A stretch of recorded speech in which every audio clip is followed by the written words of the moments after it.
Diary of an Awesome Friendly Kid is a Wimpy Kid book written by Greg's friend Rowley.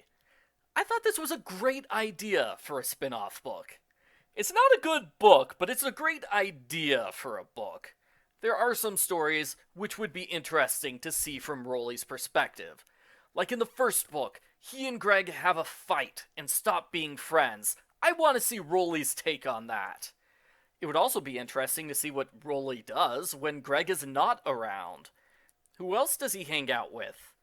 I could easily picture a hilarious story where Rowley studies with Patty Farrell, only she calls it a study date, and he gets super nervous because he thinks it's a date.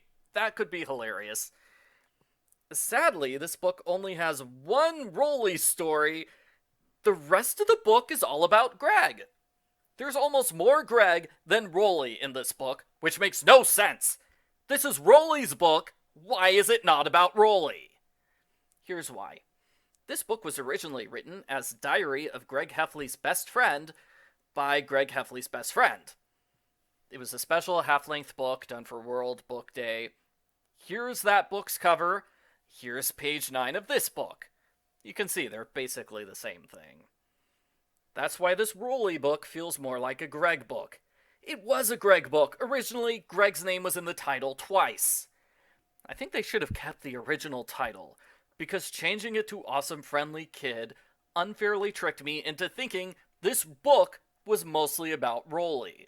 Argo Funk Book Review, Argo Funk Book Review. Rowley talks about when he first met Greg. The first thing Rowley does is tell a funny joke so they can be friends. The first thing Greg does is trick Rowley with a made-up story so he can steal Rowley's bike. Jeez, that was mean of Greg. A new kid wants to be friends, and the first thing Greg does is rob him?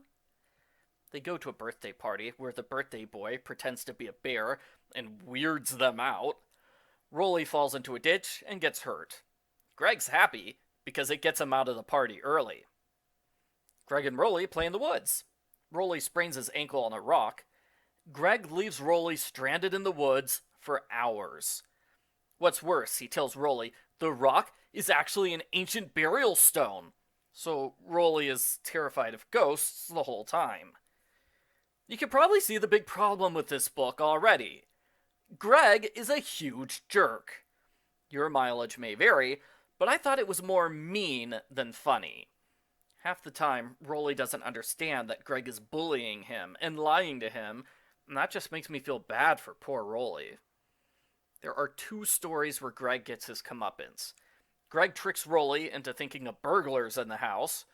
Rowley's so terrified he gets a tennis racket and he smashes Greg in the face without realizing it's Greg. Similarly, Greg chases Rowley with a slug, only Greg falls into a giant puddle. I like those 2 stories better. Greg got what he deserved for being a jerk to Rowley. As I said earlier, this was originally a half-length book. All of the new material is pages 49 to 166. You could tell the 2 halves of this book were written separately, because the book suddenly goes from having 6-page stories to having 40-page stories. This is where the book fell apart for me. I did not like the longer stories. I would probably like this book much better if it had continued with a series of shorter, unrelated stories. The first of the long stories was the only long story I liked. Greg tricks Rowley into doing his chores by making up good boy awards. That is, Rowley does a chore, and Greg gives him a paper that says, Good Boy Award. Whenever Rowley gets suspicious that he's being tricked, Greg makes up something new off the top of his head, like a Super Good Boy Award, and switching to a point system. I thought that worked well because Greg's trick is constantly changing. There's enough variation to keep it fresh. In contrast, the next long story is Greg and Rowley studying at the library. Greg goofs off instead of working. That's all there is to the story. It is 40 straight pages of Greg goofing off. Greg makes fun of Rowley for trying to study, and he does whatever he can in order to break Rowley's concentration. It would have been okay as a 10-page story. Maybe it would have been tolerable as a 20-page story? but as a 40-page story, it is bad. It goes on for way too long. There's not enough variation to keep things interesting. There is some rising tension, but not enough. When Greg is finally kicked out of the library, it comes as a relief because that means the story is over. Rowley does badly on the math test because Greg stopped him from studying. Since Greg didn't study at all, he copies Rowley's answers on the test. The teacher catches Greg, but he doesn't really get in trouble for what he did. Maybe the author felt bad about how terrible Greg is in this book because there is one chapter where Greg is nice. They have a substitute teacher in science who doesn't even try to teach anything. He gives everybody in class a C. Greg stands up for Rowley and says Rowley deserves a higher grade because Rowley is the only student who did any work. That was really nice of Greg. I wonder why he stood up for Rowley like that. It's sort of out of character for Greg to be that nice. Nice Greg doesn't last long. He turns around and says Rowley owes him big time. Greg probably makes Rowley do all his chores for a year before saying they're even. Greg and Rowley try to make a superhero comic book together, only Greg spends all his time insulting Rowley's ideas. He changes all the words to ruin Rowley's story.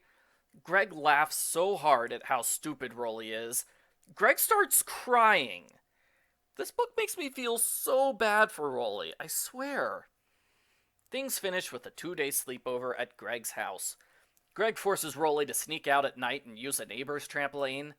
They get caught and run back to Greg's house, where Greg locks Rowley outside. Rowley rings the doorbell, which wakes up Greg's parents. Greg gets in trouble, so he is extra mean to Rowley now. He tries to force Rowley to pay him for everything. He insults Rowley. He steals Rowley's cookies. Greg's mom forces Greg to make it up to Rowley by letting him have a toy. This starts a big fight over toys, which ends with Greg flushing Rowley's toy down the toilet so Rowley can't have it anymore. Oh, and Greg pretends there's a force field in the middle of the room so Rowley can't go out and use the bathroom. Greg ends up not liking the book. Not because it makes him look bad. No, he dislikes this book because it thinks that it focuses too much on Rowley. Greg thinks the book should only be about him. So Greg hits Rowley with the book. Rowley hits Greg back and Greg falls into a puddle again. Greg deserves it. The end. Post-book follow-up. I did not like this book. It was mostly 200 pages of Greg bullying Rowley nonstop.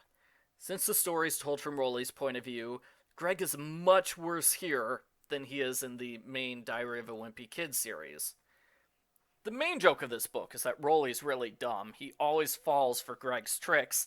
Half the time he doesn't realize he's being tricked, even though it's super obvious. That's the joke. Readers are supposed to laugh at Rowley because he's dumb. For the most part, I felt bad for Rowley. I did not want to laugh at him. I wanted to help him find a friend who's not a jerk. On page 29, Rowley makes a list of Greg's greatest accomplishments. It's a blank list because Greg has not accomplished anything. I think that's the only time in the book where Rowley makes a mean joke about how awful Greg is. I feel like I've spent most of this review complaining about the book. It has some good material, but for the most part, I found it to be cruel and unfunny. At most, I think 20% of the book is okay. I would throw out the remaining 80% in favor of stories without Greg. That must have been the common consensus among reviewers, because the 2 Awesome Kids sequel books have far, far less Greg, and they're better for it. I give Diary of an Awesome Friendly Kid, Rowley Jefferson's Journal, a 1 out of 10.